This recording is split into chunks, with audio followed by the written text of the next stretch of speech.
मोहब्बत हार गई, पर यादें कभी नहीं हारी।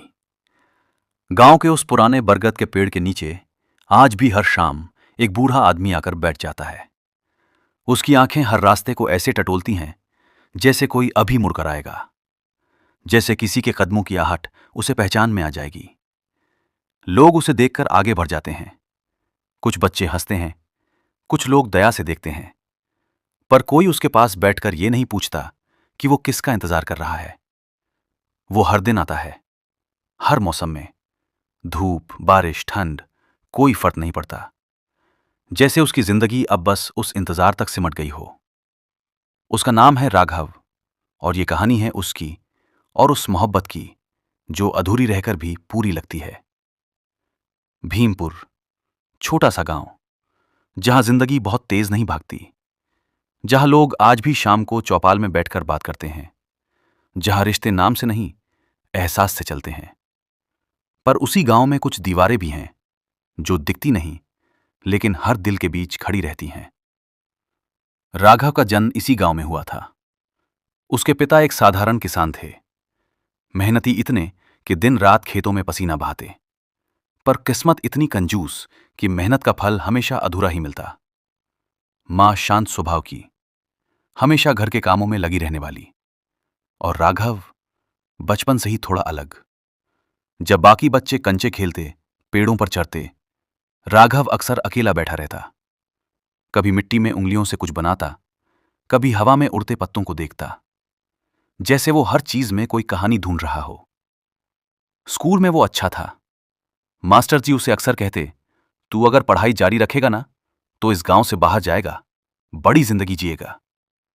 राघव बस मुस्कुरा देता, क्योंकि उसे पता था हर सपना सच नहीं होता।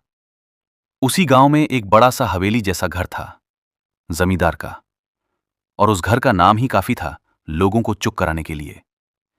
एक दिन खबर फैली, जमींदार की बेटी शहर से वापस आई है, गौरी। लोग उसे देखने के लिए बहाने ढूंढने लगे, क्योंकि वो सिर्फ जमींदार की बेटी नहीं थी, वो उस गांव की सबसे अलग लड़की थी। जब वो पहली बार घर से बाहर निकली, हल्की सी हवा चल रही थी। उसका दुपट्टा उड़कर उसके चेहरे को छू रहा था, और उसी वक्त तालाब के किनारे बैठा राघव उसे देख रहा था। उसने पहले कभी किसी को ऐसे नहीं देखा था। गौरी ने भी उसे देखा, बस कुछ पल, और फिर दोनों ने नजरें झुका ली। कहानी वहीं से शुरू हो गई। अगले कुछ दिनों तक दोनों बस एक दूसरे को दूर से देखते रहे, बिना कुछ कहे, बिना कुछ पूछे। फिर एक दिन गौरी खुद उसके पास आ गई। तुम यहां रोज बैठते हो? उसने पूछा। राघव थोड़ा चौंका। हां, आदत है। अकेले? अकेला ही तो हूं। गौरी हल्का सा मुस्कुराई। अकेले रहने की आदत अच्छी नहीं होती। राघव ने पहली बार उसे ध्यान से देखा। और लोगों के साथ रहने की आदत हमेशा अच्छी होती है। गौरी कुछ पल चुप रही, फिर बोली, नहीं, पर कोशिश करनी चाहिए। उस दिन के बाद दोनों के बीच बातचीत शुरू हो गई, धीरे धीरे। छोटी बातें, फिर लंबी बातें, फिर वो बातें जो सिर्फ दिल से निकलती हैं। गौरी उसे शहर की बातें बताती, वहां की भीड़, रोशनी और अकेलापन। राघव उसे गांव की बातें बताता, मिट्टी की खुशबू, सन्नाटा और सुकून। दोनों अलग थे, पर शायद इसी वजह से एक दूसरे को समझते थे। एक दिन बारिश हो रही थी। दोनों एक पेड़ के नीचे खड़े थे। गौरी ने धीरे से कहा, अगर मैं यहीं रह जाऊं तो? राघव ने उसकी तरफ देखा। तो मैं पूरी जिंदगी यहीं रह जाऊंगा। गौरी मुस्कुरा दी, लेकिन उसकी आंखों में डर साफ दिख रहा था। वो जानती थी ये रास्ता आसान नहीं है। गांव में बातें छुपती नहीं। और एक दिन सब सामने आ गया। किसी ने दोनों को साथ देख लिया। खबर जमींदार के घर तक पहुंच गई। उस दिन घर में तूफान था। गौरी को कमरे में बंद कर दिया गया। उसका बाहर निकलना बंद, किसी से मिलना बंद। और राघव, उसे गांव के बीचों बीच सबके सामने रोका गया। अपनी औकात मत भूल। तू कौन है और वो कौन है? ये सब भूल जा, नहीं तो अच्छा नहीं होगा। राघव ने कुछ नहीं कहा। वो बस खड़ा रहा, क्योंकि कुछ लड़ाइयां ऐसी होती हैं जिनमें आवाज उठाने से पहले ही हार तय हो जाती है। उस रात वो बरगद के पेड़ के नीचे बैठा रहा, सुबह तक। उसे उम्मीद थी गौरी आएगी, पर वो नहीं आई। दिन बीतते गए। हर दिन उम्मीद थोड़ी और कम होती गई। फिर एक दिन एक छोटा सा लड़का उसके पास आया। उसके हाथ में एक मुड़ी हुई चिट्ठी थी। गौरी दीदी ने दी है। राघव के हाथ कांप गए। उसने चिट्ठी खोली। राघव, मैं हार गई। मैं अपने घर वालों के खिलाफ नहीं जा सकती। मुझ में इतनी हिम्मत नहीं है, पर मैं तुम्हें कभी नहीं भूल पाऊंगी। उस दिन राघव के अंदर सब कुछ टूट गया। उसने पहली बार खुलकर रोया, जैसे उसके अंदर दबा हुआ हर एहसास बाहर आ गया हो। कुछ दिनों बाद गौरी की शादी तय हो गई, शहर के एक अमीर घर में। शादी का दिन आया। गांव में रोशनी थी, ढोल नगाड़े थे, लोग खुश थे। लेकिन राघव के लिए वो दिन किसी अंधेरे से कम नहीं था। वो दूर खड़ा था, बिना किसी को दिखे।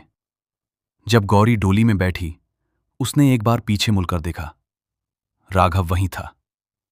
उनकी आंखें मिली, और उस पल में दोनों समझ गए कि ये आखिरी बार है। डोली चली गई, और उसके साथ राघव की दुनिया भी। उस रात राघव गांव छोड़कर चला गया। किसी को नहीं पता वो कहां गया। साल बीत गए, बहुत साल। कहते हैं वो शहर गया, मजदूरी की। कभी स्टेशन पर सोया, कभी फैक्ट्री में काम किया। कभी भूखा रहा, कभी बीमार पड़ा। पर उसने कभी शादी नहीं की, कभी किसी और को अपनी जिंदगी में नहीं आने दिया। क्योंकि कुछ जगहें ऐसी होती हैं दिल में, जो एक बार भर जाएं तो फिर खाली नहीं होती। उधर गौरी की जिंदगी भी आसान नहीं थी। शहर में बड़ा घर था, पैसा था, सब कुछ था, बस सुकून नहीं था। उसका पति अच्छा इंसान था, पर वो रिश्ता कभी दिल तक नहीं पहुंचा। गौरी अक्सर खिड़की के पास बैठकर दूर देखती रहती, जैसे किसी का इंतजार कर रही हो। कभी कभी वो पुराने दिनों को याद करती और चुपचाप रो लेती। वक्त बीतता गया। दोनों अपनी अपनी जिंदगी में आगे बढ़ते दिखे, पर सच ये था, दोनों वहीं अटके हुए थे जहां वो आखिरी बार मिले थे। कई साल बाद एक दिन राघव वापस गांव आया। पहचान में नहीं आता था। बाल सफेद, चेहरा थका हुआ, आंखों में गहराई। लेकिन वो सीधा उसी बरगद के पेड़ के पास गया और बैठ गया, जैसे कभी गया ही नहीं था। उस दिन के बाद वो रोज वहीं बैठने लगा, हर शाम, हर मौसम में। लोग पूछते, किसका इंतजार है? वो बस मुस्कुरा देता। एक वादा था।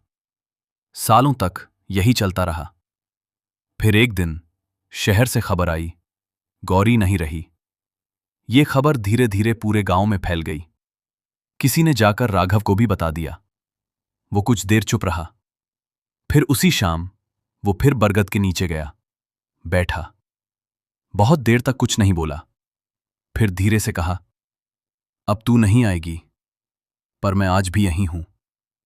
उसकी आंखों से आंसू बह रहे थे, लेकिन इस बार दर्द कम था, जैसे उसका इंतजार अब खत्म हो गया हो। अगली सुबह लोगों ने देखा, वो वहीं बैठा था, लेकिन इस बार वो हिल नहीं रहा था। उसकी आंखें बंद थीं, चेहरे पर शांति थी, जैसे उसे आखिरकार सुकून मिल गया हो। वो जा चुका था, हमेशा के लिए। बरगद का वो पेड़ आज भी वहीं खड़ा है। शाम होती है, हवा चलती है, और कुछ लोग कहते हैं कि उन्होंने वहां किसी को बैठे देखा है। शायद वो राघव है, या शायद वो इंतजार है जो कभी खत्म नहीं होता। क्योंकि कुछ मोहब्बतें पूरी नहीं होती, लेकिन कभी मरती भी नहीं।